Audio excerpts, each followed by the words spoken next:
ঘরগুলো শক্তপোক্ত হলে সেখানে কোনো তৃতীয় ব্যক্তির অনুপ্রবেশ ঘটে না। যারা এই কথাগুলো বলেন তারা মাঝে মাঝে যদি একটু বিশ্লেষণ করেন, আমার কথার পরেও কিছু বদলাবে না, তারা আমাকে সেটাই বলবে।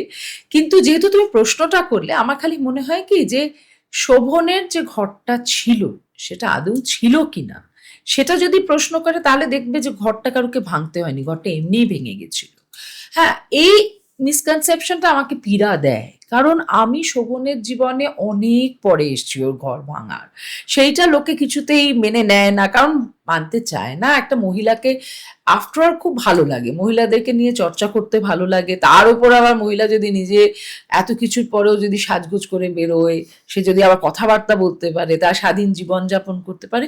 কিন্তু তোমার প্রশ্ন ধরে একটা কথা বলি যে এই মিসকনসেপশনটা যেমন একদিকে দাঁড়িয়ে আছে না, আর একটা দিকে একটা রেনবো আছে। আমি তোমায় বলি যে আমাকে নিয়ে যে প্রচলিত কথাগুলো রটিয়েছিল তাতে কিন্তু মহিলাদের মধ্যে আমার খুব আনপপুলার হয়ে যাওয়া উচিত, হুম হুম এবং লোকের কাছে একটা নিশ্চয়ই তাদের দৃষ্টির মধ্যে একটা তির্যক জিনিস, রেসপেক্ট হারানোর একটা হুম জায়গা হুম থাকতে পারত। হুম আমি গত 8 বছরে সবচেয়ে বেশি ভালোবাসা পেয়েছি মেয়েদের কাছ থেকে।